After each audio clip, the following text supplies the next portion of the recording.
கர்த்தருடைய நாமத்திற்கு கனமும் சோஸ்திரமும் மகிமையும் என்றும் என்றும் சதா காலங்களிலும் உண்டாவதாக. மீண்டுமாக ஆண்டவருடைய வார்த்தையை உங்களோடு கூட பகிர்ந்து கொள்வதற்கு கர்த்தர் தந்த பிரதான கிருபைக்காய் தேவனை நான் சோஸ்தரிக்கிறேன்.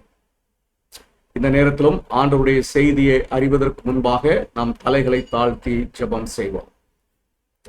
எங்களை அதிகமாய் நேசிக்கிற எங்கள் அன்பு தகப்பனை, இந்த நல்ல நேரத்திலே கர்த்தருடைய சமூகத்திலே நாங்கள் அமர்ந்திருந்து இப்படிய வார்த்தையை தியானிக்கவும் அறியவும் கர்த்தர் கிருபை செய்வதற்காய் நாங்கள் சோஸ்தரிக்கிறோம். ஆண்டவரே, எங்களுடைய ஞானத்தினாலே இவைகளை விளங்கிக் கொள்வது கூடாத காரியம். கர்த்தர் கிருபையும் இரக்கமாய் இருந்து நம்முடைய ஆவியான ஒத்தாசையும் வழிநடத்திலும் எங்களுக்கு கட்டளையிடும்படியாய் இந்த சன்னிதானத்தில் வேண்டிக் கொள்கிறோம்.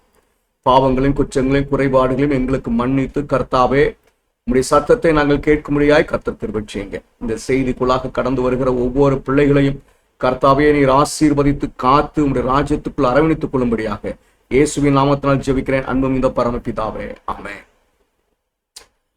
ஆண்டவருடைய நாமம் மகிமைப்படுவதாக. வடதேசிய ராஜா என்கிற தலைப்பின் கீழே இது 7வது பாடம். இந்த பாடம் நம்ம படிக்கிறதுக்கு ஆன காரணம் என்ன அப்படின்னு சொன்னா, வேதாகமத்திலே அநேக ராஜ்யங்களை குறித்த தீர்க்க தரிசனங்களை பார்க்கிறோம். உலகத்திலே அநேக ராஜ்யங்கள் தோன்றி மறைந்திருந்தாலும் சில குறிப்பிட்ட ராஜ்யங்களை மாத்திரம் ஆண்டவர் தீர்க்க தரிசனமாக உரைத்திருப்பதை பார்க்கும் பொழுது, ஏன் ஆண்டவர் இப்படி சில ராஜ்யங்களை மாத்திரம் வேதாகமத்திலே தீர்க்க தரிசனமாக சொல்லி இருக்கிறார் என்பதை நாம் அறிந்து கொள்ள பிரயாசப்படும் பொழுது வெளிப்படுகிற மகத்துவமான உண்மையை கிரகித்துக் கொள்ள கர்த்தர் நமக்கு அனுக்கிரகம் செய்யும்படியாய் தேவனுடைய சன்னிதானத்துல நான் பிரார்த்திக்கிறேன். என கருமையான தேவனுடைய ஜனமே, வடதேச ராஜா யாரு, அதற்கு எதிராக என்ன நடக்கும், இதெல்லாம் வச்சு நம்ம தெளிவாக அறிந்து இருக்கிறோம். அப்படி போல இன்னைக்கு நம்ம படிக்க போகிற அந்த பாடம், வடதேச ராஜா ஏன் தீர்க்க தரிசனத்திலே உரைக்கப்பட்டு இருக்கிறார், எதற்காக வடதேச ராஜா ஒரு தீர்க்க தரிசனமாக முன்னுரைக்கப்பட்டிருக்கிறார் என்பதை நாம் விளங்கிக் கொள்வதற்கு பிரயாசப்பட போகிறோம். நான் இந்த தலைப்புக்காக தேர்ந்தெடுக்கிற காரியம் என்ன அப்படின்னு சொன்னா, இந்த செய்திக்கு ஒரு தலைப்பு வைக்க வேண்டும் என்று சொல்லி தீர்மானித்து அந்த தலைப்புக்காக காரியங்களை தேர்ந்தெடுக்கும் பொழுது அநேக தீர்க்க தரிசனங்கள் சொல்லப்பட்டிருக்கிறது, ராஜ்யங்களை குறித்து சொல்லப்பட்டிருக்கிறது. அந்த ராஜ்யங்களை குறித்து பேசியது போல வடதேசிய ராஜாவும் தீர்க்க தரிசனத்திலே அங்கம் பெறுகிறது. இந்த வடதேசிய ராஜாவை ஆண்டவர் தீர்க்க தரிசனமாக சொல்லியிருப்பதனுடைய காரணத்தை ஆராய்ந்து அறியும் போது நான் தேர்ந்தெடுத்து வைத்திருக்கிற தலைப்பு, இந்த செய்தி என்ன என்பதை உங்களுக்கு வெளிப்படுத்திவிடும். எஸ்டேஸ் சபையினுடைய துரோகமே, எஸ்டேஸ் சபையினுடைய பின்வாங்குதலை, தேவனுடைய திருச்சபையினுடைய விசுவாச துரோகமே வடதிசை ராஜாவை தீர்க்க தரிசனமாக உரைத்திருக்கிறது என்பதை நாம் அறிந்து கொள்வதற்கு பிரயாசப்பட போகிறோம். அது நிஜமாக இருக்கிறது. ஆகையினால் அந்த தலைப்பை நான் உங்களுக்கு முன்பாக வைத்திருக்கிறேன். வடதிசை ராஜா என்றால் என்ன என்பதை நம்ம படிக்கும்போது எனக்கருமையான தேவனுடைய பிள்ளைகளே, அது அமெரிக்கா தேசம் என்றும் உலகளாவிய ஒரு ராஜ்யம், இரும்பும் களிமண்ணும் கலந்த ஒரு ராஜ்யம், தேசமும் சபையும் இணைந்து அதிகாரம் செலுத்துகிற ஒரு ராஜ்யம். அது இறுதியாக சாத்தானே நேரடியாக வந்து தன்னை ராஜாவாக அறிவித்து உலகத்தை கட்டுப்படுத்துவதற்கு எடுக்கிற பிரயாசம், இதெல்லாம் படிச்சிருக்கோம். இந்த வடதேசிய ராஜா அல்லது இந்த உலகளாவிய ராஜா தேசம் ஏன் தீர்க்க தரிசனத்திலே முன்னறிவிக்கப்பட்டிருக்கிறது என்று சொன்னால், தேவனுடைய சபையினுடைய பின்வாங்குதலே காரணம். இத எப்படி நான் இந்த கருத்துக்குள்ளாக வந்தேன் என்பதை உங்களோடு கூட பகிர்ந்து கொள்ள போகிறேன். தீர்க்கதரிசி ஆவியினுடைய எழுத்துக்களுக்கு நம்ம போகும் பொழுது வேதாகமத்தில் மிக முக்கியமாக 4 ராஜ்யங்கள் சொல்லப்பட்டிருக்கிறது. தீர்க்க தரிசனம் உலகின் பெரிய பேரரசுகளான பாபிலோன், மேதிய பெர்சியா, கிரீஸ் மற்றும் ரோம் ஆகியவற்றின் எழுச்சி மற்றும் வீழ்ச்சியை கண்டறிந்து உள்ளது.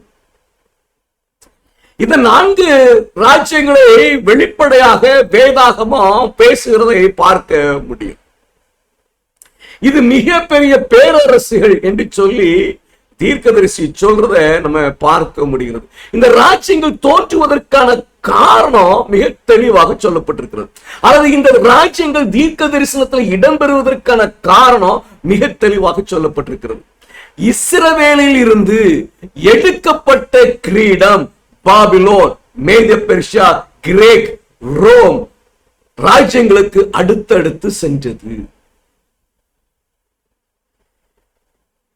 நம்ம வேதாகமத்தை போய் படிக்கும் பொழுது ஏன் ஆண்டவர் பாபிலோன் ராஜ்யத்தை இஸ்ரவேலுக்கு எதிராக சொன்னார் என்று சொன்னா, இந்த இஸ்ரவேலர்கள் தேவனுக்கு எதிராக விசுவாச துரோகத்தை வெளிப்படுத்தி பின்வாங்கி போய் அஞ்ஞான மார்க்கத்து கூட பிரச்சாரம் கூட கலந்து அவர்கள் தேவனை மறுதலிக்கிற நிலை காணப்பட்ட பொழுது தேவன் அவர்களுக்கு எதிராக பாபிலோன் ராஜ்யத்தை தீர்க்க தரிசனமாக அறிவித்தார்.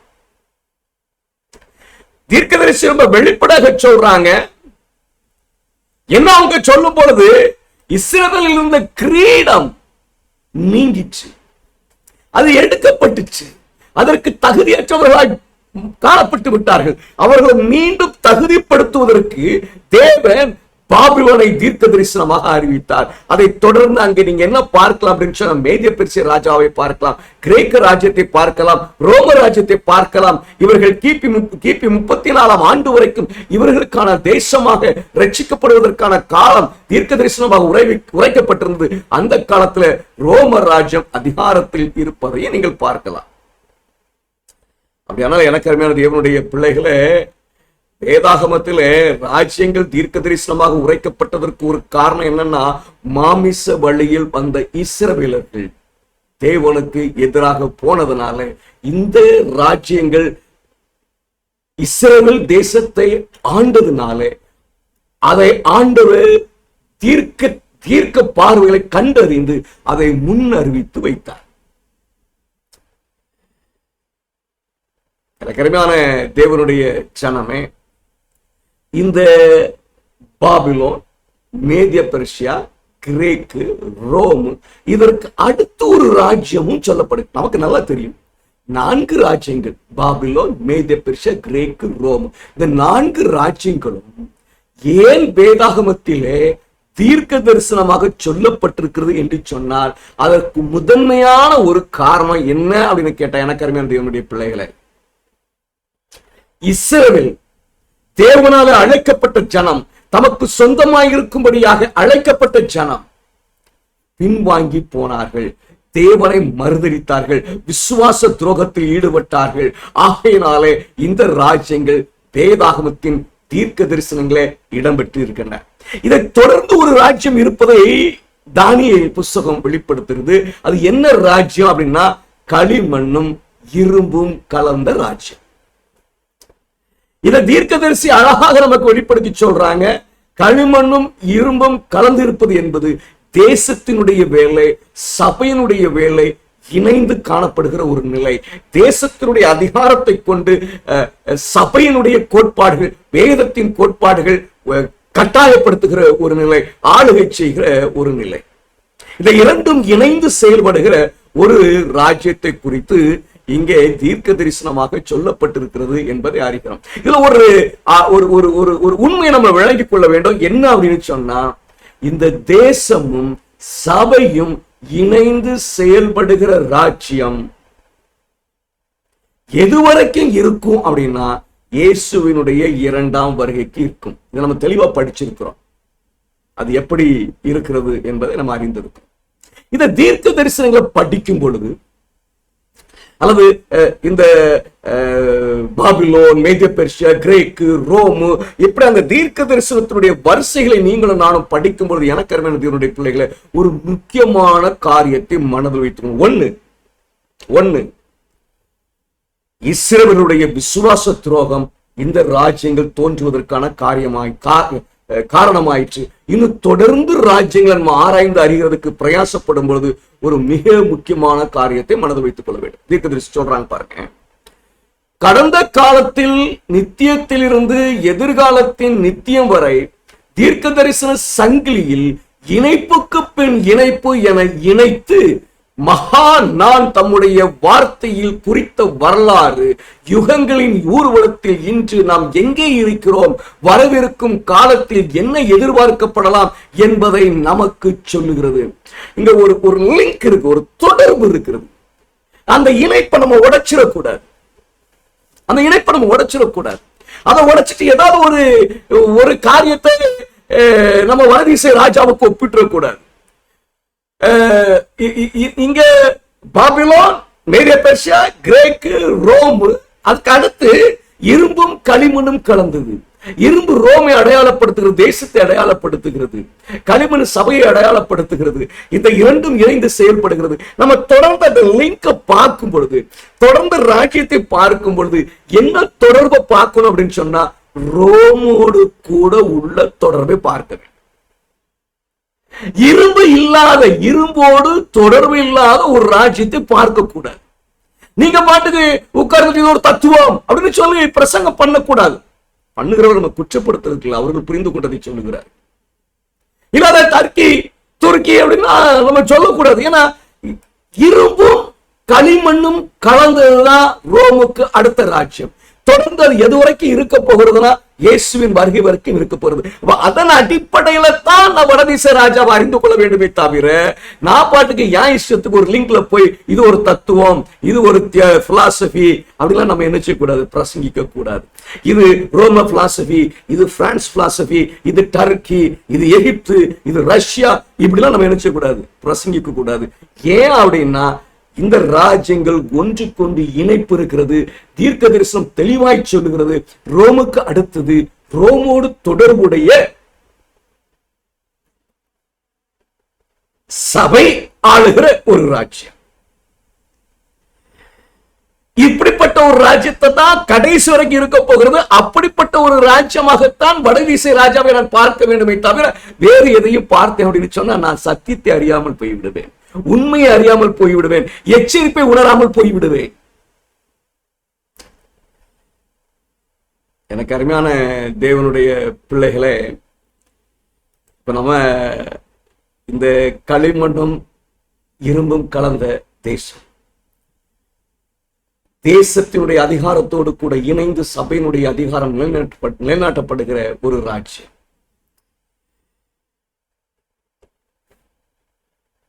இதை நம்ம கண்டுபிடிக்கணும். நம்ம பெரிய ஆராய்ச்சி எல்லாம் செய்ய போறது இல்லை, நேரடியா சொல்லிட போறோம். இந்த ராஜ்யம் ரோமுக்கு பிறகு வருகிற அந்த ராஜ்யம், ரோம கத்தோலிக்க சபை ரோமை ஆண்ட காலம். எனக்கு அருமையான தேவனுடைய பிள்ளைகளே, இந்த ராஜ்யம் தேவனுக்கு எதிராக செயல்பட்டது, தேவனுடைய ஜனத்துக்கு எதிராக செயல்பட்டது. இந்த ராஜ்யத்திற்கு அல்லது பாப்பு மார்க்கத்திற்கு தேசத்தை ஆளுகிற அதிகாரத்தை கொடுத்தது வலுசருப்பம் ரோம ராஜ்யம். வெளிப்படுத்தல் 13ஆம் அதிகாரம் இங்கு பார்க்கலாம். அப்ப நம்ம படிக்கிற அந்த ராஜ்யம், அந்த சின்ன கொம்பினுடைய ராஜ்யம் எதற்கு தொடர்புடையதாக இருக்கணும்னு சொன்னா இரும்புக்கு தொடர்புடையதாக இருக்க வேண்டும். அது ரோமினுடைய அதிகாரத்தை பெற்று ரோமை ஆளுகிற ஒரு ஒரு அதிகாரத்தை சபை, ரோம கத்தோலிக்க சபை பெற்றிருந்தது. அந்த ஆட்சி தான் இரும்பும் களிமண்ணும் கலந்தது. இது 1260 ஆண்டுகள் ஆண்டும் என்று வேதம் சொல்லுகிறது. அப்படி போல 538ஆம் ஆண்டில் முழு அதிகாரத்தை பெற்று 1798ஆம் ஆண்டில் முடிவுக்கு வந்தது. இப்ப நம்ம கேள்வி என்னன்னா, மாமிச வழியில் வந்த இஸ்ரவேலர்கள் பின்வாங்கி போனதுனாலே, விசுவாச துரோகத்தில் ஈடுபட்டதுனாலே, கர்த்தரை மறுதலித்ததுனாலே அவர்களுக்கு எதிராக பாபிலோனும் மேதியா பெர்சியாவும் கிரேக்கும் ரோமும் முன்னுரைக்கப்பட்டது, தீர்க்க தரிசனமாக சொல்லப்பட்டது. இப்ப இங்க ஒரு புதிய ராஜ்யம், ஒரு சபை தேசத்தை ஆளுகிற ஒரு ராஜ்யம், ரோமினுடைய அதிகாரத்தை பெற்று ஆளுகிற ஒரு ராஜ்யம். இந்த ராஜ்யம் தீர்க்க தரிசனத்துல முன்னறிவிக்கப்பட்டதற்கான காரணம் என்ன? பாபிலோன், மேதிய பெர்சியா, கிரேக்கு, ரோமு முன்னறிவிக்கப்பட்டதற்கான காரணம் இஸ்ரவேலர்கள் அவர்களுக்கு கொடுக்கப்பட்ட அந்த கிரீடத்தை இழந்து விட்டார், அதற்கு எதிராக செயல்பட்டு விட்டார். அப்போ இங்க ரோமனுடைய அதிகாரத்தை பெற்று தேசத்தை ரோம கத்தோலிக்க சபை ஆளுகிற அந்த ராஜ்யம், சின்ன கும்பினுடைய ராஜ்யம் ஏன் தீர்க்க தரிசனத்தில் முன்னறிவிக்கப்பட்டது? இதை குறித்து பவுல் பேசுகிற என்ன பேசுறார் பாருங்க. எவ்விதத்தினாலும் ஒருவனும் உங்களை மோசம் போக்காதபடிக்கு எச்சரிக்கையாயிருங்கள். ஏனெனில் விசுவாச துரோகம் முந்தி நேரிட்டு கேட்டின் மகனாகிய பாவ மனுஷன் வெளிப்பட்டாலே அந்த நாள் வராது. இங்க பவுல் கேட்டின் மகனாகிய பாவ மனுஷன் என்று சொல்லுகிறது யாரை அப்படின்னு சொன்னா சின்ன கொம்பை குறித்து பேசுகிறார். அந்த சின்ன கொம்பு வருகிறதுக்கு முன்பாக என்ன நடக்கும்னா விசுவாச துரோகம் நடக்க வேண்டும்.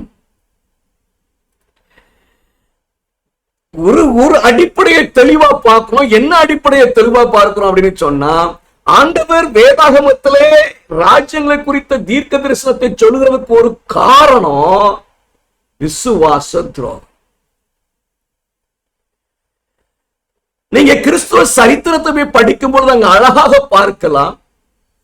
ரோமர்களுக்கு அஞ்சி யூதர்களிலிருந்து தங்களை வித்தியாசப்படுத்தி காட்டுவதற்காக 7ஆம் நாள் சனிக்கிழமை ஓய்வு நாளை, 1ஆம் நாள் ஞாயிற்றுக்கிழமை அஞ்ஞான தொழுகை நாளான சூரிய வணக்க நாளான அந்த நாளுக்கு மாற்றி அமைத்து கிறிஸ்துவ சமுதாயத்தில் ஒரு பகுதியினர், பெரும் பகுதியினர் விசுவாசம் துரோகம் செய்தார்கள். அதை பின்பற்றிதான் ரோம கத்தோலிக்க சபை பார்த்தது. இதனுடைய விளைவாக அஞ்ஞானத்தினுடைய பழக்க வழக்கங்கள் கிறிஸ்துவ சபைக்குள் ஏற்றுக்கொள்ளப்பட்டதுனால, விசேஷமாக அஞ்ஞானத்தினுடைய தொழுகை நாளான 1ஆம் நாள் ஞாயிற்றுக்கிழமை தொழுகை கிறிஸ்துவ சமுதாயத்தில் ஏற்றுக்கொள்ளப்பட்டதுனால ரோம ராஜாக்கள் கிறிஸ்துவர்களாக மாறினார்கள். அவர்கள் அந்த அதிகாரத்தை கொண்டு போய் யார்கிட்ட கொடுத்தாங்க அப்படின்னு சொன்னா, சபையை ஆளுகிற போப்பினிடத்துல கொடுத்தார்கள். அப்போ இந்த களிமண்ணும் இரும்பும் கலந்த ராஜ்யம் தீர்க்க தரிசனத்தில் சொல்லப்படுவதற்கான ஒரு காரணம் தேவனுடைய சபை, ஆதிகால சபை, அப்போஸ்தல சபை விசுவாச துரோகத்தில் ஈடுபட்டதே. இஸ்ரவேலர்கள் வீழ்ச்சி அடைந்ததால் தேவன் பாபிலோன், மேதிய பெர்சியா, கிரேக்கு, ரோமு ஆகிய தேசங்களை தீர்க்க தரிசனத்தில் உரைத்தார்.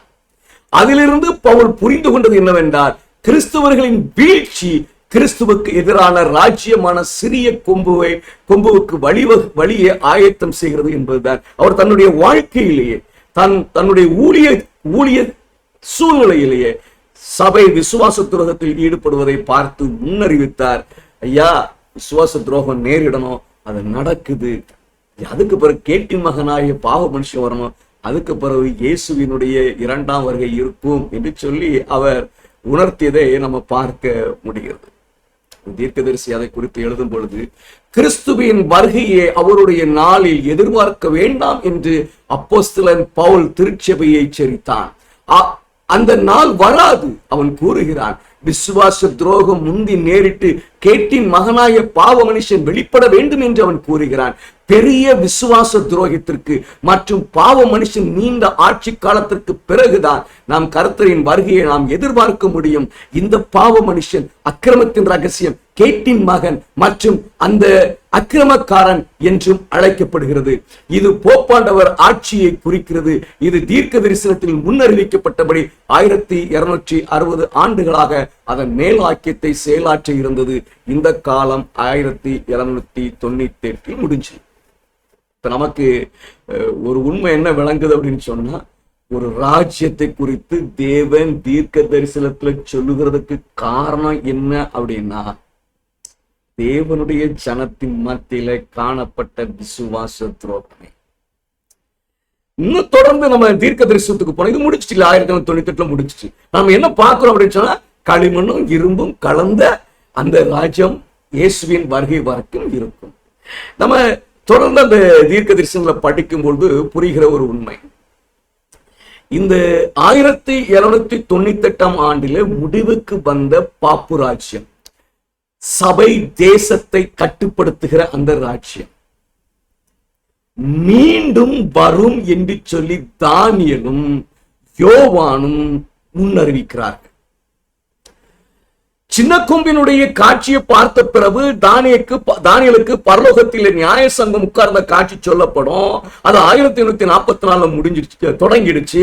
அதை தொடர்ந்து மீண்டும் சின்ன கொம்பு பேசுகிறது சொல்லப்படும். இதைத்தான் நீங்க வெளிப்படுத்துற விசேஷத்துல என்ன பார்க்கலாம் அப்படின்னு சொன்னா, சாவுக்கு ஏதுவான காயம் சொஸ்தமாக கண்டேன் என்று சொல்லி சொல்லப்பட்டதை பார்க்கலாம்.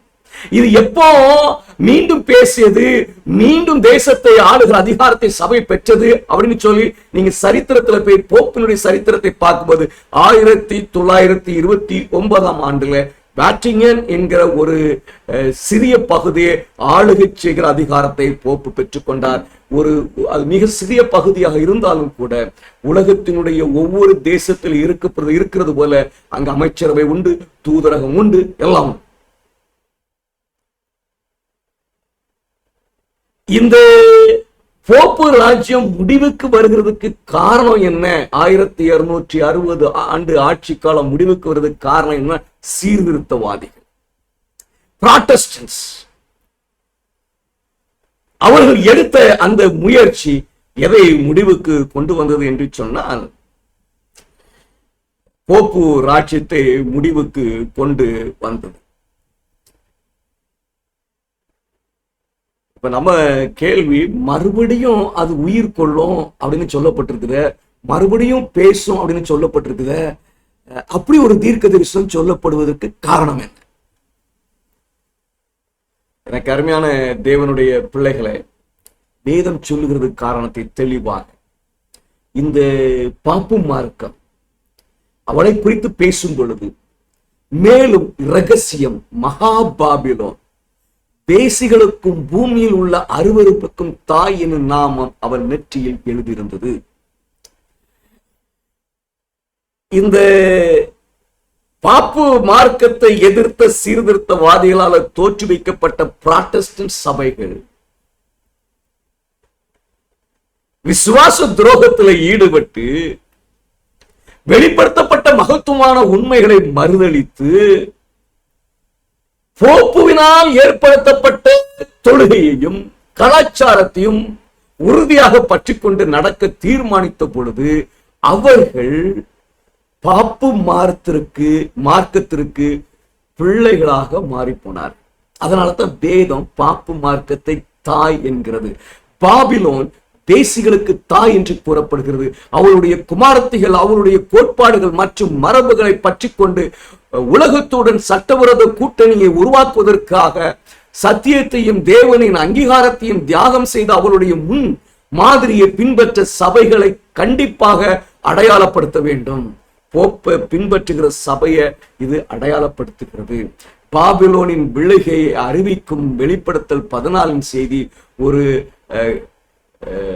ஒரு காலத்தில் தூய்மையானதாக இருந்து மற்றும் நிறைந்ததாக, ஒரு காலத்தில் தூய்மையானதாக இருந்து குற்றம் நிறைந்ததாக உருவான மத அமைப்புகளுக்கு பொருத்தம். இப்போ மறுபடியும் நமக்கு என்ன விளங்குது அப்படின்னு சொன்னா, உண்மையாக இருந்த புராட்டஸ்டன்ட்ஸ் சத்தியம் வெளிப்படும் பொழுது, வேதாகமத்தினுடைய பிரமாணத்தினுடைய மகத்துவம் சொல்லப்படும் பொழுது, நியாயப்பிரமாணம் மாற்றப்பட்டு இருப்பதை வெளிப்படுத்தும் பொழுது, தீர்க்க தரிசனம் நியாயப்பிரமாணத்தை மாற்றுவேன் என்று சொல்லுகிறவன் 7ஆம் நாளில் இருந்து 1ஆம் நாளுக்கு தொழிலை மாற்றிப்பட்டிருக்கிறான் என்று சொல்லி பரிசுத்த ஸ்தலத்தின் மூலமாக உண்மையை வெளிப்படுத்தும் பொழுது ஏற்றுக்கொள்ள அவர்கள் மறுத்தது எந்த ராஜ்யம் வருகிறதுக்கு வழிவகுத்தது என்று சொன்னார், மீண்டும் போப்பு மார்க்கம் அதிகாரத்தை பெறுகிறதற்கு வழியே உண்டாயிற்று. இந்த சூழ்நிலை என்னவோ நடக்குது அப்படின்னா, எனக்கு அருமையான தேவனுடைய பிள்ளைகளே, தேவன் ஆதியிலே ஆபிரகாமை அழைத்தது போல அவருடைய ஊழியத்தை நிறைவு செய்வதற்காக சபையை அழைக்கிறார்.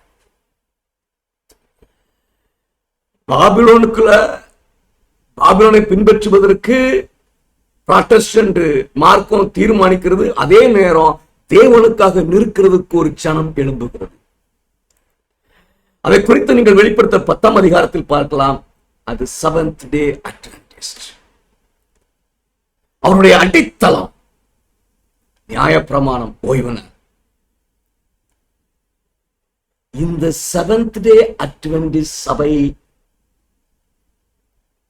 சுவிசேஷத்தை உலகம் எங்கும் எடுத்துச் செல்ல வேண்டும். 3ஆம் தூதனுடைய செய்தியை உலகம் எங்கும் எடுத்துச் செல்ல வேண்டும். அதற்காக அழைக்கப்பட்ட சபை இந்த செவன்த் டே அட்வென்டிஸ்ட் சபை. இப்ப நமக்கு பாபிலோன், மேதிய பெர்ஷியா, கிரேக்கு, ரோமு ஏன் தீர்க்க தரிசனத்தில் இடம் பெற்றது அப்படின்னு சொன்னா, இஸ்ரவேலர்கள் மாமிச வழியில் வந்த இஸ்ரவேலுடைய விசுவாசத்துடன் ரோமராஜ்யத்தினுடைய அதிகாரத்தை பெற்று சபை தேசத்தை ஆளுகிற ஒரு ராஜ்யம் ஏன் தீர்க்க தரிசனத்தில் இடம் பெற்றிருக்கு சொன்னா, ஆவிக்குரிய இஸ்ரவேலர்களுடைய விசுவாச துரோகம். முடிவுக்கு வந்த பாப்பு ராஜ்யம் மீண்டும் அதிகாரத்தை நிலைநாட்டுகிற ஒரு நிலை காணப்படுகிறதுக்கு காரணம் என்ன அப்படின்னு கேட்டீங்கன்னா, புராட்டஸ்டன்ட் மார்க்கத்தினுடைய விசுவாச துரோகம்.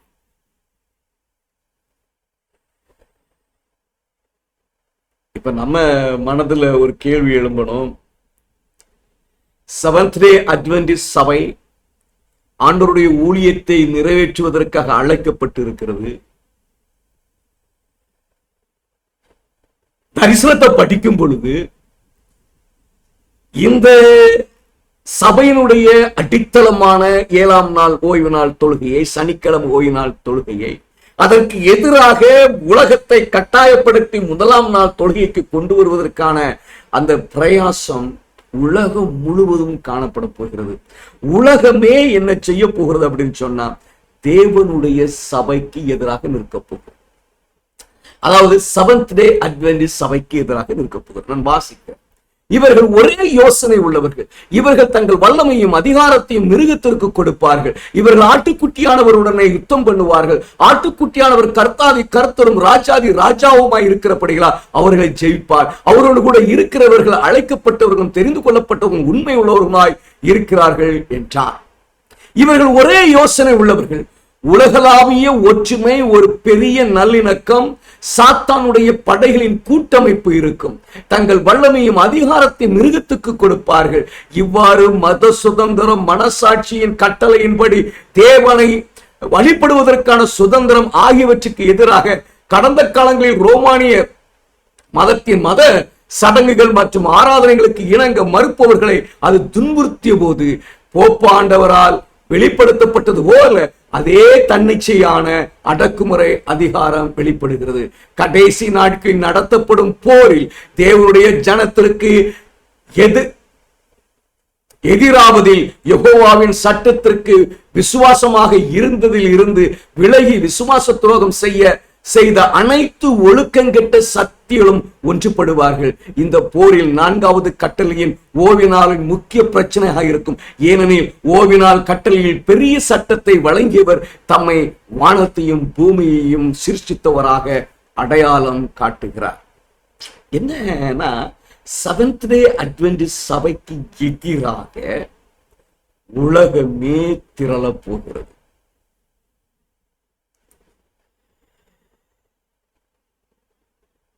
விசுவாச துரோகத்தின் அடிப்படையிலேயே தீர்க்க தரிசனம் சொல்லப்பட்டிருக்கிறது. ராஜ்யங்களை குறித்து தீர்க்க தரிசனம் சொல்லப்பட்டிருக்கிறது. இவர்கள் தேவனுடைய ஜனத்தை ஒடுக்குகிறவர்களாக இருக்கிறார், துன்புறுத்துகிறவர்களாக இருக்கிறார். இங்க ஒரு தீர்க்க தரிசனம் இருக்கிறது. தேவனுடைய ஜனத்திற்கு 7ஆம் நாள் தொழுகைக்காரருக்கு எதிராக உலகமே ஒன்றிணைய போகிறது.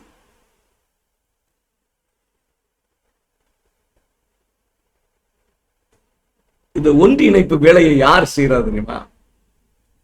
நம்ம நினைக்கிறோம் போப்பு செய்யறாரு, அமெரிக்கா செய்யுது, எல்லா ப்ராட்டஸ்டன்ஸும் போய் போப்பை பார்க்கறாங்க, எல்லா அஞ்சான மார்க்கத்துடைய தலைவர்கள் போறாங்க, தேசத்துடைய தலைவர்கள் போறாங்க, இந்த போப்பு செய்யறாரு, அமெரிக்கா செய்யுது அப்படின்னு சொல்லி நம்ம போதிக்கப்பட்டு இருக்கிறோம். நானும் அப்படித்தான் பிரசங்கித்தேன்.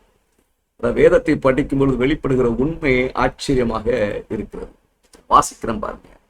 தேவன் தம்முடைய வார்த்தைகளை நிறைவேறும் அளவும் அவர்கள் தமது யோசனையை நிறைவேற்றுகிறதற்கும் ஒரே யோசனை உள்ளவர்களாய் இருந்து தங்கள் ராஜ்யத்தை மிருகத்திற்கு கொடுக்கிறதற்கும் அவருடைய இருதயங்களை ஏவினார்.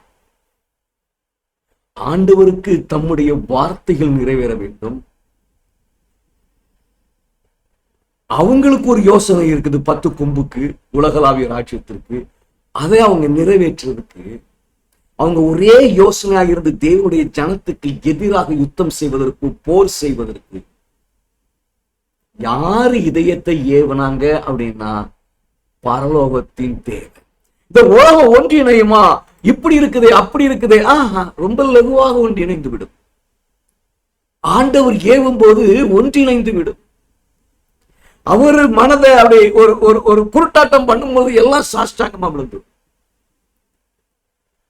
இப்ப கேள்வி என்னன்னா, எனக்கு அருமையான தேவனுடைய பிள்ளைகளை, ஓய்வு நாளை கடைபிடிப்பவர்களுக்கு எதிரான ஞாயிறு ஆசரிப்பு சட்டத்தை உலகம் அமல்படுத்தும்படி தேவன் ஏன் செய்கிறார்?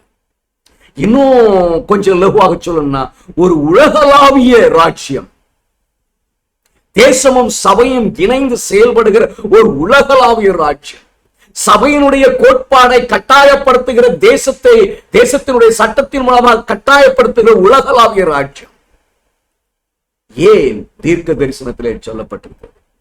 அப்படி ஒரு உலகளாவிய ராஜ்யத்தை, தேவனுடைய ஜனத்துக்கு எதிரான உலகளாவிய ராஜ்யத்தை ஏன் தேவன் ஏவி உண்டாக்குகிறார்? இதை நம்ம விளங்கிக் கொள்ள வேண்டியது அவசியமாக இருக்கிறது. இது 7ஆம் நாள் அட்வென்ட் திருச்சபையை குறித்து சபைகளுடைய சரித்திரத்தை ஆண்டவர் எழுதும் பொழுது லவோதிக்கா சபைக்கு அது ஒப்பிட்டு எழுதப்படுகிறது. லவோதிக்கா சபையினுடைய தூது செவன்த் டே அட்வென்டிஸ்ட் சபைக்கு எச்சரிக்கையாக இருக்கிறது. அது என்ன அந்த எச்சரிப்பு அப்படின்னு சொன்னா, இந்த சபை அனலாகவும் இல்லை, குளிராகவும் இல்லை. இப்படி நீ அனலும் இன்றி குளிரும் இன்றி வெதுவெதுப்பா இருக்கிறபடியினால் உன்னை என் வாயில் இன்று வாந்தி பண்ணி போடுவேன். எனக்கு அருமையான தேவனுடைய பிள்ளைகளை, அண்டர்லைன் பண்ணிடுங்க. இந்த சபை குளிரா இருக்கும்போது வாந்தி பண்ணுவேன் ஆண்டவர் சொல்லல. இந்த சபை குளிருமின்றி அனலுமின்றி வெதுவெதுப்பா இருக்கும்போது வாந்தி பண்ணிடுவேன் அப்படின்னு சொல்றேன். இப்ப நம்ம எதுக்கு இதை படிக்க போகிறோம் அப்படின்னா, ஆண்டவர் ஏன் ஒரு உலகளாவிய ராஜ்யத்தை தேவனுடைய சபைக்கு எதிராக ஏவி விட வேண்டும், அவருடைய பிரமாணத்துக்கு எதிராக ஏவி விட வேண்டும், அவருடைய பிரமாணத்தை கைக்கொள்கிற பிள்ளைகளுக்கு எதிராக ஏவி விட வேண்டும். இங்க ஒரு செய்தி வெளிப்படுகிறது லவோதிக்கா சபையின் மூலமாக. இந்த சபை குளிரும் இன்றி அனலும் இன்றி வெதுவெதுப்பாய் இருக்கும்போது வாந்தி பண்றது. வாந்தி பண்றதுன்னா என்ன? அதை முதல்ல நம்ம விளங்கிக்கிறோம். வாந்தி பண்றதுன்னா என்ன? உங்கள் ஆத்துமாவின் நலன்களை அற்பமாய் பயன்படுத்துவது பயனளிக்காது என்பதை நீங்கள் காணும் நாள் வரும். அதை நோயிற்றதாக மாற அனுமதித்து இவ்வளவு திறமையற்றதாக்கி அதை கிறிஸ்து அறிவிக்கிறார். நீ குளிரும் அல்ல அனலும் அல்ல. இப்படி நீ குளிருமின்றி அனலுமின்றி வெதுவெதுப்பாய் இருக்கிறபடியினாலே உன்னை என் வாயினின்று வாந்தி பண்ணி போடுவேன். இதன் அர்த்தம் என்ன? அவர் இனிமேல் அத்தகையவரின் பெயரை தம்முடைய பிதாவினிடம் சமர்ப்பிக்க மாட்டார். The probation is closed. Probation is closed. ஒவ்வொரு தனி மனிதனுக்கும் கிருபையின் காலம் நியமிக்கப்பட்டிருக்கிறது. அது கடந்து போய் கொண்டிருக்கிறது. திருச்சபையாக இந்த சபை அனலமின்றி குளிருமின்றி வெதுவெதுப்பாய் இருக்கும் பொழுது ஆண்டவர் வாந்தி பண்ணி போட்டுருவாரு. அப்படி என்று சொன்னார், அதனுடைய கிருபையின் காலம் முடிந்து விடுகிறது.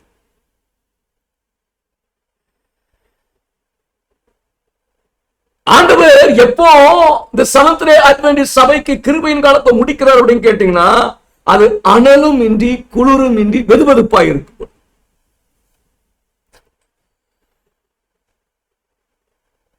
எனக்கு அருமையான தேவனுடைய பிள்ளைகளை, மீண்டும் ஒரு முறை அந்த குறிப்பை நான் வாசிக்கிறேன்.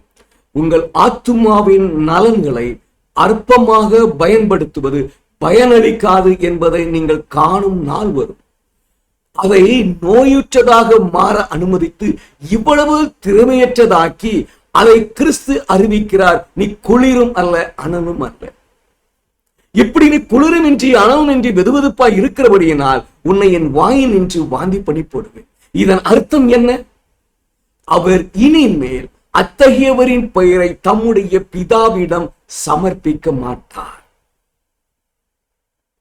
That is end. Probation is closed. எப்ப இந்த கிருபையின் காலம் எப்ப சபைக்கு முடியுது? அது அனலும் இன்றி குளிரும் இன்றி வெதுவெதுப்பாயிரும்.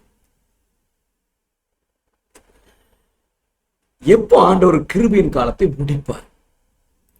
வேதாகமத்துல ஒரு அழகான உதாரணம் சொல்லப்பட்டு இருக்கிறது. ஆதியாகம புத்தகத்தை வாசிக்கும் போது 4ஆம் தலைமுறையிலே அவர்கள் இவ்விடத்திற்கு திரும்ப வருவார்கள். ஏனென்றால் எமோரியருடைய அக்கிரமம் இன்னும் நிறைவாகவில்லை, இது முழுமையடையலப்பா, அதனால அதுக்கு கொஞ்சம் காலம் இருக்கு. அப்ப அக்கிரமம் முழுமை அடைந்த பிறகுதான், முழுசும் நிரம்பிய பிறகுதான் ஆண்டவர் அதனுடைய அழிவை தீர்மானிக்கிறார்.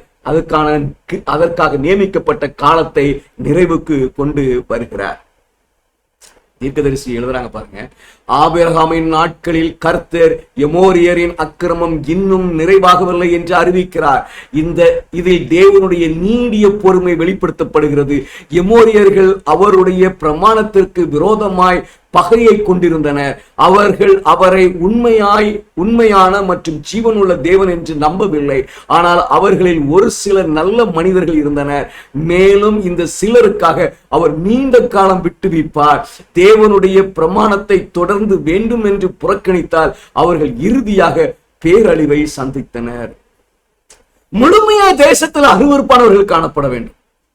அப்பதான் ஆண்டவர் அந்த தேசத்திற்கான நியாய தீர்ப்பை முடிவுக்கு கொண்டு வருகிறார். அதற்கு நியமிக்கப்பட்ட காலத்தை நிறைவுபடுத்துகிறார்.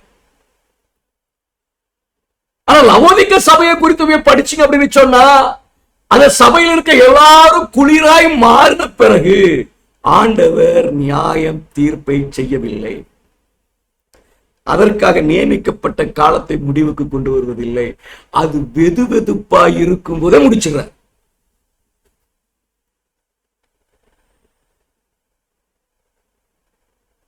எனக்கு அருமையான தேவனுடைய பிள்ளைகளை, தீர்க்கதரிசி இன்னும் அதை குறித்து எழுதும் பொழுது, தேவன் கோபப்படுவதற்கு தாமதிக்கிறவர், துன்மார்க்க தேசங்கள் தம்மையும் அவருடைய குணாதிசயத்தையும் அறிந்து கொள்ளும்படி அவர்களுக்கு ஒரு கிருபையின் காலத்தை கொடுத்தார். கானானியர்களை உடனடியாக விரட்டி அடிக்கிறதற்கான காரணத்தை தேவன் கொடுத்தார். எமோரியரின் அக்கிரமம் நிறைவடையவில்லை. அவருடைய அக்கிரமத்தின் மூலம் அவர்கள் படிப்படியாக தேவனின் பொறுமையை இனி பயன்படுத்த முடியாத நிலைக்கு தங்களை கொண்டு வந்தனர். மேலும் அவர்கள் அழிக்கப்படுவார்கள். அந்த நிலை எட்டப்பட்டு அவர்களின் அக்கிரமம் நிறைவடையும் வரை தேவனின் பழிவாங்கல் தாமதமாகும். எல்லா தேசங்களுக்கும் ஒரு கிருபையின் காலம் இருந்தது. காலமே இல்லைன்னு நினைச்சிடாதீங்க, எல்லாருக்கும் ஒரு நியமிக்கப்பட்ட காலம் இருக்கு. உண்மை என்ன விளங்கிக்கணும் அப்படின்னா, பாத்திரம் நிறையணும். ஒரு தேசத்துல ஒரு ஒரு ஒரு பரிசுத்தவான் இருந்தா கூட அந்த தேசத்தை அவர் அழிக்க மாட்டார். அது முழுமையாக துன்மார்க்க தேசமாய் மாற வேண்டும். அதற்கு பிறகுதான் அதற்கான நியாய தீர்ப்பை செய்து அதற்கு நியமிக்கப்பட்ட காலத்தை முடிவுக்கு கொண்டு வருகிறார். ஆனா லவோதிக்க சபை கதை வேற. அது முழுவதும் குளிரான நிலைக்கு போகும் வரைக்கும் தேவன் காத்திருப்பதில்லை. அங்கே இருக்கிற ஒவ்வொரு ஆத்துமாவும் தேவனுக்கு எதிரானவர்களை மாற வேண்டும் என்று தேவன் காத்திருப்பதில்லை. அந்த சபையிலே உண்மையானவர்கள் இருக்கும் பொழுது, துன்மார்க்கர்கள் காணப்படும் பொழுது, அது ஒரு ஒரு ஒரு ஒரு ஒரு ஒரு வெறுவெறுப்பான நிலையில் இருக்கும் பொழுது முடித்து விடுகிறார். பதரும் கலையும் பதரும் மணியும் இணைந்து காணப்படும் பொழுது சபைக்கு கிருபையின் காலம் முடிந்து விடுகிறது. வாந்தி பண்ணி போட்டு விடுகிறார். எனக்கு அருமையான தேவனுடைய பிள்ளைகளே, இது ஒரு மிக பெரிய எச்சரிப்பு. இப்படியே போகும், இப்படியே போகும், இப்படியே பதறும் மணியும் ஒன்னாவே இருக்கும், வாந்தி பண்ணி போட்டுருவாரு. அதனுடைய காலம் முடிவுக்கு வந்துடும். குளிர்ச்சியாகவும் கிறிஸ்து இல்லாததாகவும் மாறிவிட்டதால் தேவனுடைய கிருபையின் வல்லமை விலகிய ஒவ்வொரு ஆத்துமாவின் ஜீவனை இது குறிக்கிறது. அனலும் என்று குளிரும் என்று வெதுவெதுப்பாய் இருக்கிற ஒரு நிலை. குளிர்ச்சி ஆயிட்டோம் அப்படின்னு சொன்னா கிறிஸ்து இல்லாததாகவும் மாறிவிட்டதுனால அது குறிக்கிறது. சபை குளிர்ச்சி அடைவதற்கு முன்பு அல்லது அதன் அக்கிரமத்தை முழுமையாய் நிரப்புவதற்கு முன்பு சபைக்கான கிருபையின் காலம் முடிந்து விடுகிறது.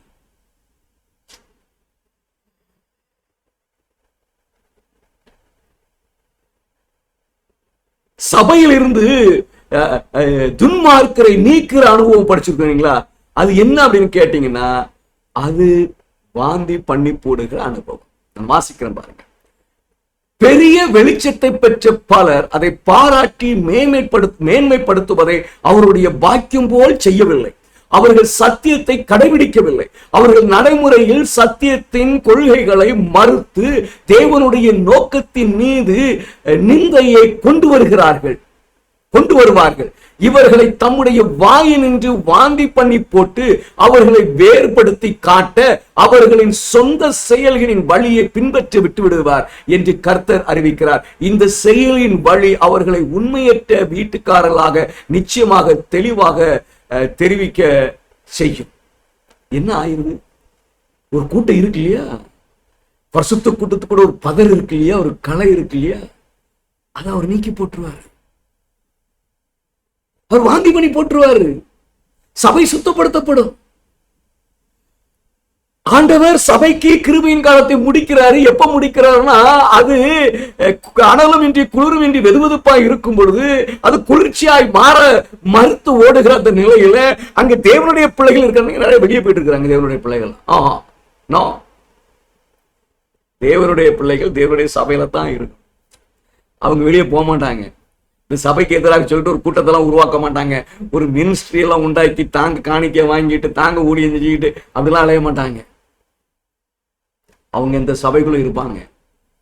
அதனாலதான் சபை எப்படி உண்மையானவர் சபைக்குள் இருப்பார்கள், சபையை விட்டுட்டு போக மாட்டாங்க. அதனாலதான் சபை வெதுவெதுப்பா இருக்கிறது. அங்க உண்மையானவர்கள் இருக்கிறார்கள், தேவனுடைய பிள்ளைகள் இருக்காங்க. அங்க துன்மார்க்கமும் இருக்கிறது, தேவனுக்கு எதிரானவர்கள் இருக்காங்க. இந்த நிலை சபையை அனலும் இன்றி குளிரும் இன்றி வெதுவெதுப்பான நிலையில் வைத்திருக்கிறது. ஆண்டவர் இங்க இருக்கிற பதறு முழுசும் போயிடாது.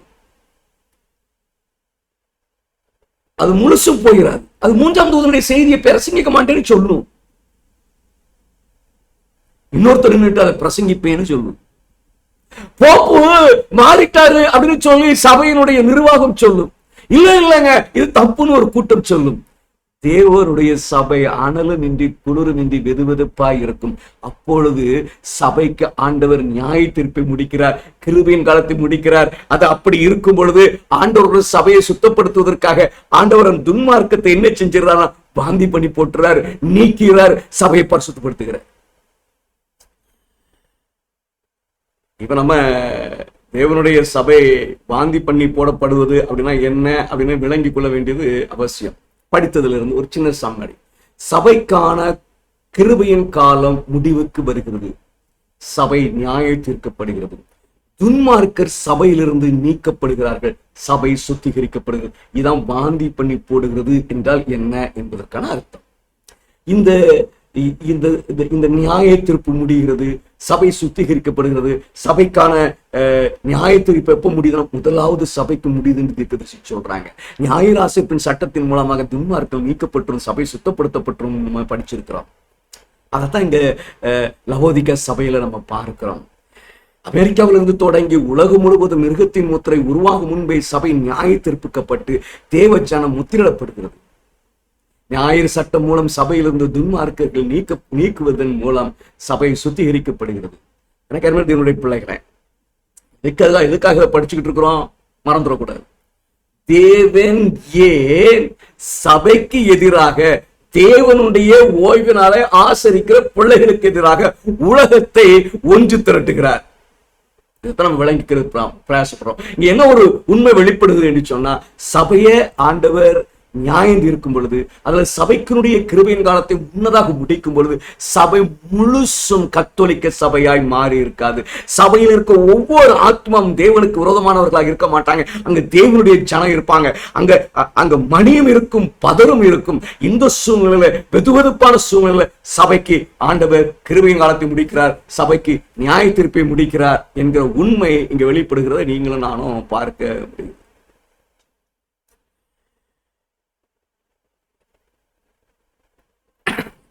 ஏன் ஆண்டவர் இப்படி முடிச்சிடுறார்? அந்த அந்த அந்த முதிர்ச்சி நிலை வருகிறதற்கு முன்பாகவே தேசத்துக்கு இருக்குன்னா ஒருத்தர் இருந்தா கூட அழிக்க மாட்டார். அது முழுசும் கெட்டு போன தேசமா இருக்கணும். அதுக்கு பிறகு அதுக்கு முடிவு. ஆனா லவோதிகா சபைக்கு 7th அப்படி இல்லை.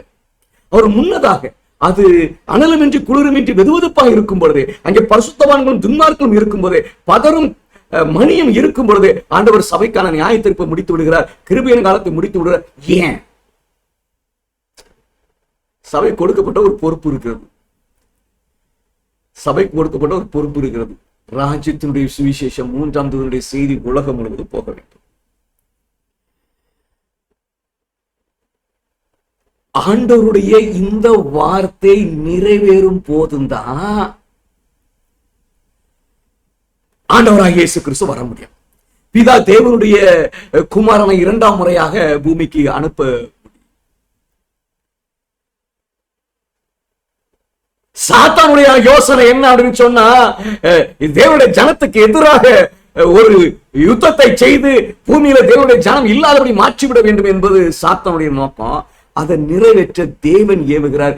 எதற்கு அப்படின்னு சொன்னா, அவருடைய வார்த்தை நிறைவேற வேண்டும். இந்த சபை அனலமின்றி குளிருமின்றி வெதுவெதுப்பாய் இருக்கும் பொழுது ஆண்டவருடைய ஊழியம் முடிவடையுமா அப்படின்னு கேட்டா இல்ல. நம்ம படிச்சிருக்கிறோம், ரொம்ப தெளிவாக படிச்சிருக்கிறோம். எந்த நிலையிலும் முடியாது. சபை சுத்திகரிக்கப்பட்டே ஆக வேண்டும். தேவனுடைய சபை வெதுவெதுப்பான நிலையிலிருந்து மாறி அனல் உள்ள நிலையாக மாற வேண்டும்.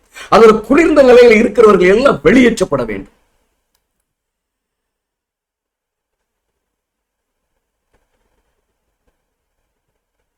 இன்னொன்னு நான் வாசிக்கிறேன்.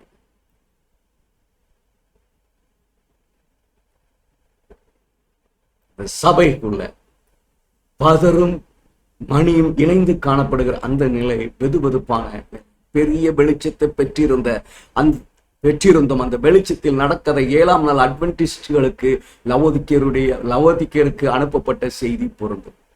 உள்ளதான் இருப்பான் சபைக்குள்ள, பெரிய வெளிச்சம் கொடுக்கப்படும், ஆனால் பின்பற்ற மாட்டான். இதுதான் சபையில காணப்படுகிற வெதுவெதுப்பான நிலை.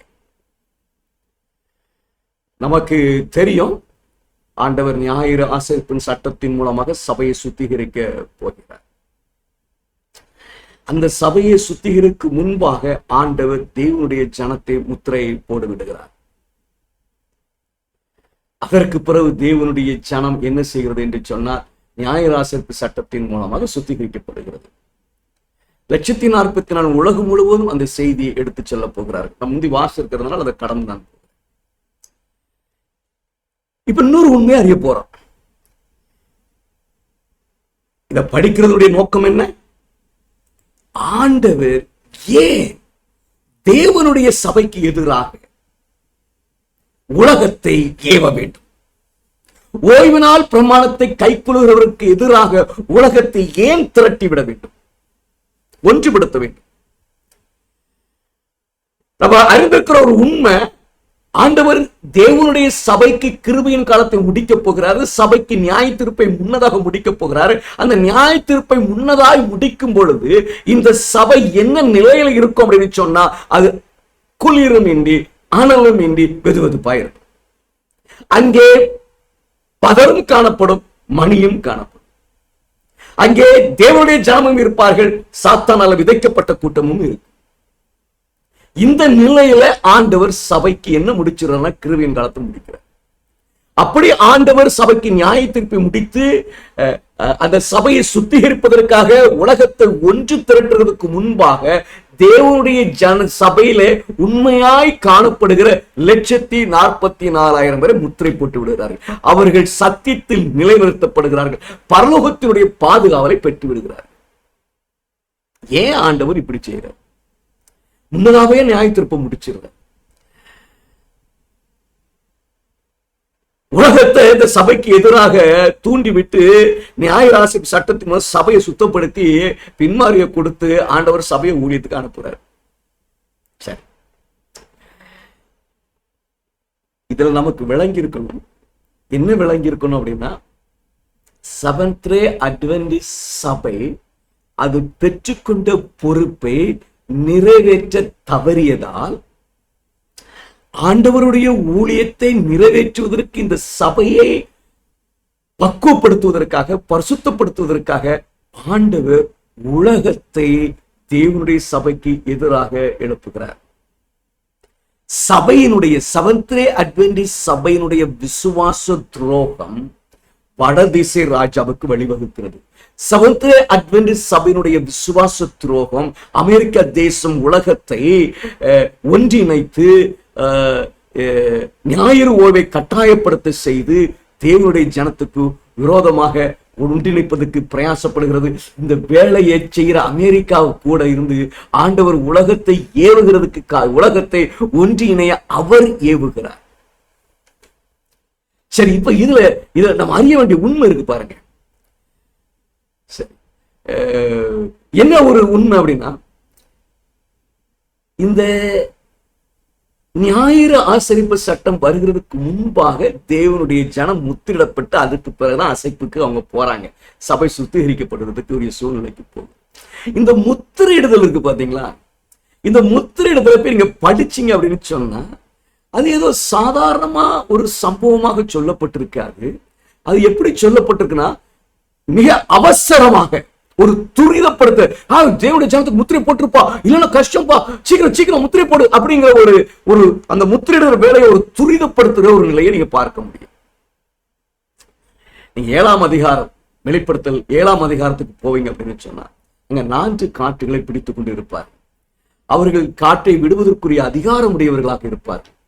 அப்போ கிழக்குல இருந்து ஒரு தூதன் வந்து, எப்பா காற்று விட்டுறாதீங்க, நான் தேவனுடைய ஜனத்தினுடைய நெற்றியில முத்திரை போடும். அது என்ன விளங்குது அப்படின்னு சொன்னா, அந்த 4 காற்றை பிடித்திருக்கிறவர்கள் அவர்களுக்கு நியமிக்கப்பட்ட காலம், விடுவதற்காக நியமிக்கப்பட்ட காலம் வந்த பொழுது, அதை விடும் தருவாயில் அவர்கள் இருக்கும் பொழுது கிழக்குல இருந்து ஒரு தூதன் வந்து, நிறுத்து நிறுத்து, விட்டுறாத, நான் 144,000 தேர்ந்தெடுக்கணும், தேவனுடைய சபைக்கு நியாயத்திற்கு முடித்து அதுல உண்மையானவர்களுடைய நெற்றியில முத்திரை போடணும், அவர்கள் பரலோகத்தினுடைய பாதுகாப்பை பெறணும், இல்லைன்னா விழுந்துருவாங்கப்பா, அழிஞ்சு போயிருவாங்கப்பா.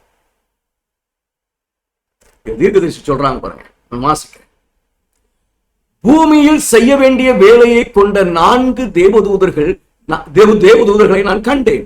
மேலும் அவர்கள் அதை நிறைவேற்றுவதற்கான பாதையில் இருந்தார்கள். இயேசு ஆசாரிய ஆடைகளால் உடுத்தப்பட்டு இருந்தார். அவர் மீதமானவர்களை இரக்கத்தில் உற்று பார்த்தார். பின்னர் கைகளை உயர்த்தி ஆழ்ந்த இரக்கத்தின் சத்தத்தில், என் ரத்தம் பிதாவை, என் ரத்தம், என் ரத்தம், என் ரத்தம் என்று வேண்டினார். அப்பொழுது பெரிய வெள்ளை சிங்காசனத்தின் மேல் இருந்து தேவனிடத்தில் இருந்து ஒரு பிரகாசமான ஒளி வந்தது.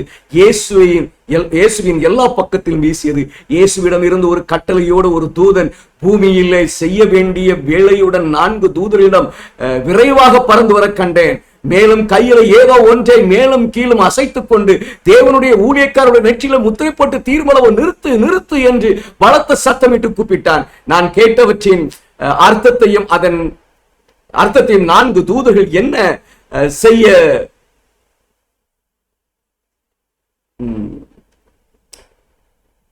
என்ன செய்யணும் அப்படி கேட்பாங்க. கேட்ட உடனே அந்த தூதன் என்ன விளக்கம் கொடுப்பாரு அப்படின்னு சொன்னா, எனக்கு அருமையான தேவனுடைய பிள்ளைகளை, அவங்க எல்லாம் அவங்க வேலையை 4 தூதரை காட்சி விடுறதுக்கு ரெடியா இருந்தாங்க. அதுல பர்வதத்திலிருந்து தேவன் அதை பார்த்துட்டு இவன் உடனே முத்திரை போடணும்னு அனுப்பிவிட்டார். ஒரு துரிதம், இந்த 144 முத்திரை இடுறதுல ஒரு அவசரம் காணப்படுகிறது. இது சாதாரண சம்பவமாக போகல, அது ஒரு அவசரப்பட்டு அது செய்யப்படுகிற ஒரு சம்பவம். ஏன் ஆண்டவர் அவசரப்படும்? 4 தூதர்கள் காற்றை விட வேண்டிய தருவாயில் இருந்தார்கள்.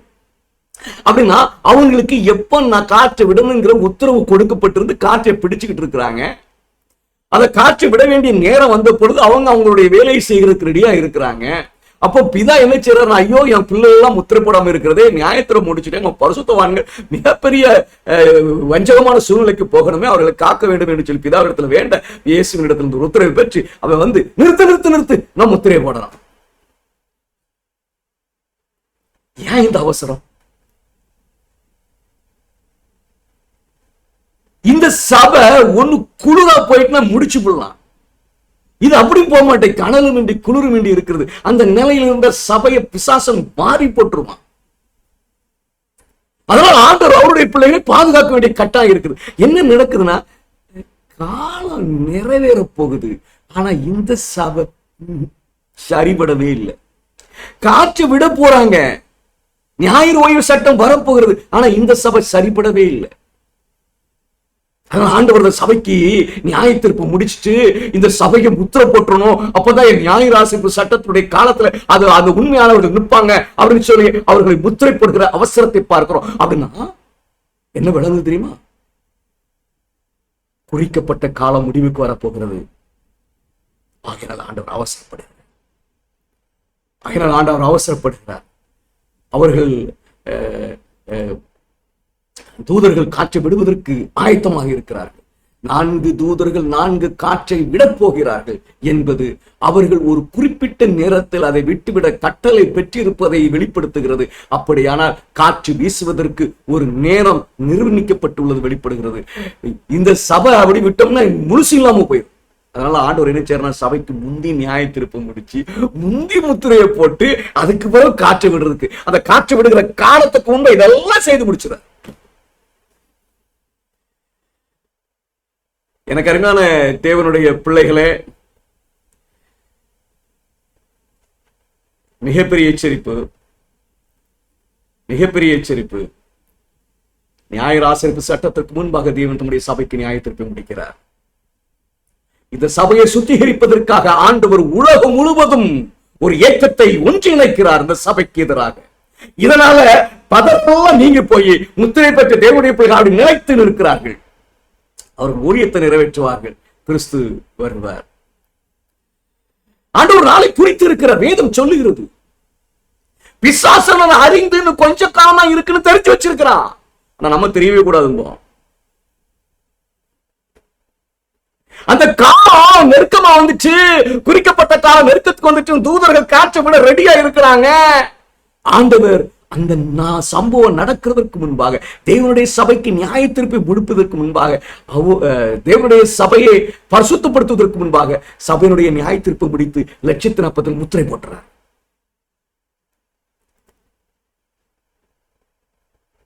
எனக்கு அருமையான தேவனுடைய பிள்ளைகளை, 100 முத்திரையிடுதல் சபை பரிசுத்தமான பிறகு இல்லை.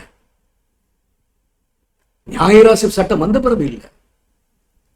அதற்கு முன்பாக சபை பதரோடு இருக்கும் பொழுதே துன்மார்க்கமான கிரியைகளை வெளிப்படுத்தும் பொழுதே முத்திரை போடப்பட்டிருக்கிறார்கள். சபை வெதுவெதுப்பான நிலையில் இருக்கும் போதே தேவன் சபையை நியாயம் இருக்கிறார். ஞாயிறாசிப்பு சட்டத்தின் மூலம் சபையை சுத்திகரிக்க 140 முன்னதாக முத்திரிடுகிறார். அந்த அவசரம் எதை காட்டுதுன்னு சொன்னா டைம். இயேசுவின் 2ஆம் வருகைக்காக நியமிக்கப்பட்ட நாள் நெருங்கி வருவதால் 140 முத்திரையிடுதல் அவசரப்படுத்தப்படுகிறது. இறுதி வேலையை செய்ய தேவனுக்கு ஒரு பரிசுத்த சபை தேவை. அதை உருவாக்கணும். ஐயோ டைம் ஆயிடுச்சு, காலம் முடிய போகிறது, நியமிக்கப்பட்ட காலம் முடிய போகிறது. அதற்கு முன்பாக சபையை ஊழியத்தை முடிப்பதற்கு ஆயத்தப்படுத்தணும். அதனால ஆண்டவர் முன்னதாக இது வெறுவாக இருந்துட்டு போட்டோம், இதுக்கு நியாய தீர்ப்ப முடி, கிருபையின் காலத்தை முடி, உண்மையானவர்கள் முத்திரை போடு, நீங்களும் நானும் முத்திரை பெறுவதற்கு ஆயத்தமா இருக்கிற யோசுவது முடிஞ்சு போவோம். ஞாயிறு ஆசிப்பு சட்டம் வர்ற வரைக்கும் நீங்க இருக்க முடியாது. எல்லாம் முடிஞ்சு போயிடும். இந்த காற்று இருக்கு பாத்தீங்களா, 4 காற்றுகள் பல காரியங்களும் குறிக்கும். நம்ம வாழ்க்கையில ஏதாவது ஒன்ன பிடிச்சுக்கிட்டு மற்றதெல்லாம் மறைச்சிரும், அல்லது தெரியாதா நமக்கு தெரியாது. நீங்க போய் தீர்க்கதரிசன எழுத்துக்களை பார்த்தீங்கன்னு சொன்னா இந்த 4 காற்றுகள் பேரழிவுகளை குறிக்கும், இயற்கையினுடைய சீற்றத்தை குறிக்கும், அரசியல் சச்சரவை குறிக்கும். இன்னைக்கு அதெல்லாம் நீங்க கண் முன்னாடி அந்த காற்று விடப்படுவதனுடைய அச்சுறுத்தலை பார்த்துக்கிட்டு இருக்கலாம். ஞாயிறு ஆசிப்பு சட்டம் அமல்படுத்துறதை காற்று குறிக்கும். கடைசி 7 வாதைகளை காற்று குறிக்கும். யாக்கோபின் இக்கட்டு காலத்தை காற்று குறிக்கும். அர்மகதான் யுத்தத்தை காற்று குறிக்கும். பொதுவா இக்கட்டு காலத்தை காற்று குறிக்கும். நீங்க போய் இந்த காற்று விடப்படுகிறது, காற்று விட்டுட்டாலும் எல்லாம் மொத்தமா விட்டுறாங்கன்னு நினைக்காதீங்க. அப்படிலாம் விடுறது இல்லை. சொல்றாங்க, ஞாயிறு ஆசரிப்பை கட்டாயப்படுத்தும் சட்டம் குறிக்கும் காற்று விடுவிக்கப்படுகிறது. ஆனால் வாங்கவும் விற்கவும் கூடாது என்ற சட்டம் கட்டுப்பாட்டில் உள்ளது. வாங்கவும் விற்கவும் கூடாது என்ற சட்டத்தை குறிக்கும் காற்று விடப்படுகிறது. ஆனால் 7 வாதைகளை கட்டுப்பாட்டில் வைக்கப்படுகின்றன. 7 வாதைகளை குறிக்கும் காற்று விடப்படுகிறது. ஆனால் யாக்கோபின் இக்கட்டு காலம் கட்டுப்பாட்டில் வைக்கப்படுகிறது. யாக்கோபின் இக்கட்டு காலத்தை குறிக்கும் காற்று விடப்படுகிறது. ஆனால் அர்மகதன் போர் கட்டுப்பாட்டில் உள்ளது. அர்மகதனை குறிக்கும் காற்று விடப்படுகிறது. அப்பொழுது தேவனின் பிள்ளைகள் இயேசுவின் வருகையால் விடுவிக்கப்படுவார்கள்.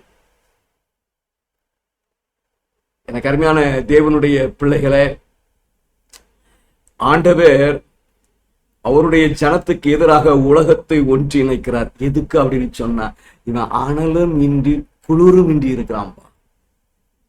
இவனை வச்சு ஒன்னும் செய்ய முடியாது. இவன் ஒண்ணு குளிர மாறிட்டா கூட ஆண்டவர் எதாவது செஞ்சா அப்படியும் மாற மாட்டான்.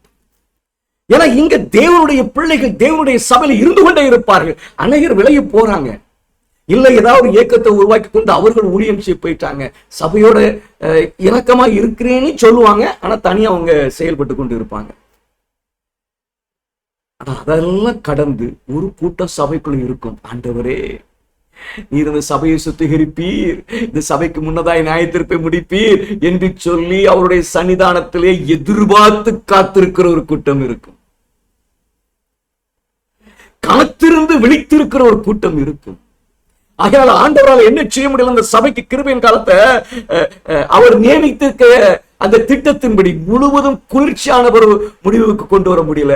ஆண்டவர் என்ன செய்யறா, காலம் முடிய போகுது, இனிமே டைம் கொடுக்க முடியாது, காலம் நியமிக்கப்பட்ட காலம் முடிய போகுது, இயேசு வரப்போகிறார். அதனால் முன்னதாக இந்த சபைக்கு நியாய தீர்ப்பை முடித்து தேவனுடைய ஜனத்தை முத்திரை போட்டு நியாய சட்டத்தை கொண்டு வர முடியாது, உலகத்தை ஒன்றிணைத்து இது இருக்கிற துன்மார்க்கத்தை எல்லாம் வாந்தி பண்ணி போட்டு சபையை பரிசுத்தப்படுத்தி ஆண்டவருடைய பின்மாரியை ஊற்றி ஆண்டவர் ஊழியத்தை செய்ய போறார். எனக்கு அருமையான தேவனுடைய பிள்ளைகளே, வடதிசை ராஜா ஏன் தீர்க்க தரிசனத்துல பங்கு பெற்றிருக்கு அப்படின்னு சொன்னா, நீங்களும் நான் தேவனுக்கு முழுமையான உண்மையானவர்களாய் காணாதபடி சபைக்குள்ளே பதறும் முழுமையாய் இருப்பதற்கு அனுமதித்ததனால, சபை குளிரும் இன்றி அனலும் இன்றி வெதுவெதுப்பாய் இருப்பதனால ஆண்டவர் இந்த சபைக்கு எதிராக உலகத்தை ஒன்றிணைக்கிறார். எதுக்கு? காலம் முடிய போது, ஊழியம் நிறைவடையணும். குளிரின்றி அனலமின்றி வெதுவெதுப்பா இருந்தா ஊழியம் நிறைவடையாது. அதனால சபையை பரிசுத்தப்படுத்தணும். அதனால ஆண்டவர் இது அனலமின்றி குளிருமின்றி வெதுவெதுப்பா இருக்கும் போதே நியாய தீர்ப்பு முடிச்சு, கிருபையின் காலத்தை முடிச்சு, அங்க உண்மையா இருப்பதற்கு பிரயாசப்பட்ட பிள்ளைகளை, சபையினுடைய சுத்திகரிப்புக்காக பிரயாசப்பட்ட பிள்ளைகளை முத்திரை போட்டு அவர்களை பாதுகாத்து காட்சி விடுகிறார். ஞாயிறு சட்டம் வருகிறது, சபை சுத்திகரிக்கப்படுகிறது, ஊழியம் நிறைவடை போகிறது. கிறிஸ்துவின் வருகைக்கான ஊழிய வேலையை நிறைவேற்றுவதற்கு தடையாக இருக்கும் எஸ்டிஎஸ் சபையின் வெதுவெதுப்பான நிலையின் காரணமாக ஞாயிறு ஆசரிப்பு சட்டத்தை உலகம் முழுவதும் அமல்படுத்தும்படி தேவன் செய்கிறார். இது ஓர்வினால் ஆசரிப்புக்காரர்களுக்கு எதிரானது. 7ஆம் நாள் அட்வென்டிஸ்ட் சபையின் தோல்வி காரணமாக வடதிசை ராஜா தீர்க்க தரிசனத்தில் முன் உரைக்கப்பட்டு இருக்கிறது.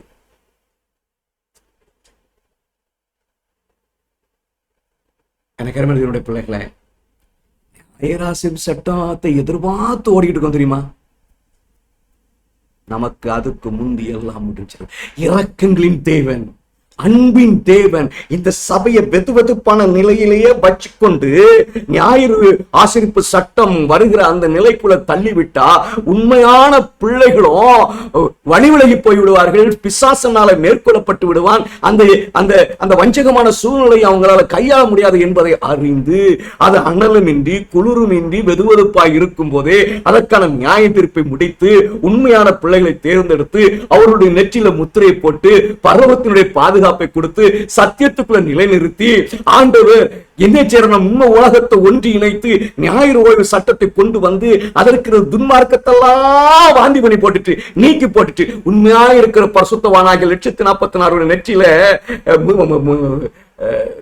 தேவனுடைய முத்திரையை பெற்ற 144 பின்மாரியை ஊற்றி ஆண்டவர் ஊழியத்தை நிறைவேற்ற போகிறார். ஏன்? வடதிசை ராஜா தேவனுடைய சபை விசுவாச துரோகத்தில் இருப்பதனாலே. ஏன் உலகம் ஞாயிறு ஓய்வு சட்டத்தின் மூலமாக ஒன்றிணைய போகிறது? தேவனுடைய சபையினுடைய விசுவாச துரோகமே. இதில் வெளிப்படுகிற எச்சரிப்பு, நம்ம பதரோடு இருக்கும் பொழுதே, மணியும் பதரும் கலந்து இருக்கும் பொழுதே தேவனுடைய சபைக்கு நியாயத்திற்கு முடிந்து விடுகிறது. ஞாயிறு ஆசரிப்பு சட்டம் அமெரிக்காவிலே புறப்பட்டு உலகம் முழுவதும் வருகிறதுக்கு முன்பாகவே தேவனுடைய சபைக்கு நியாயத்திற்கு முடிந்து விடுகிறது. அதையும் ஆண்டவர் அவசரமாக செய்ய வேண்டிய சூழ்நிலை. ஏன் அனலும் என்று குளிரும் என்று இருக்கும் பொழுதே முடித்து விடுறேன்னு சொன்னா காலம் முடிய போகிறது. இயேசு வரணும், அதற்கு நியமிக்கப்பட்ட காலம் முடிய போகிறது.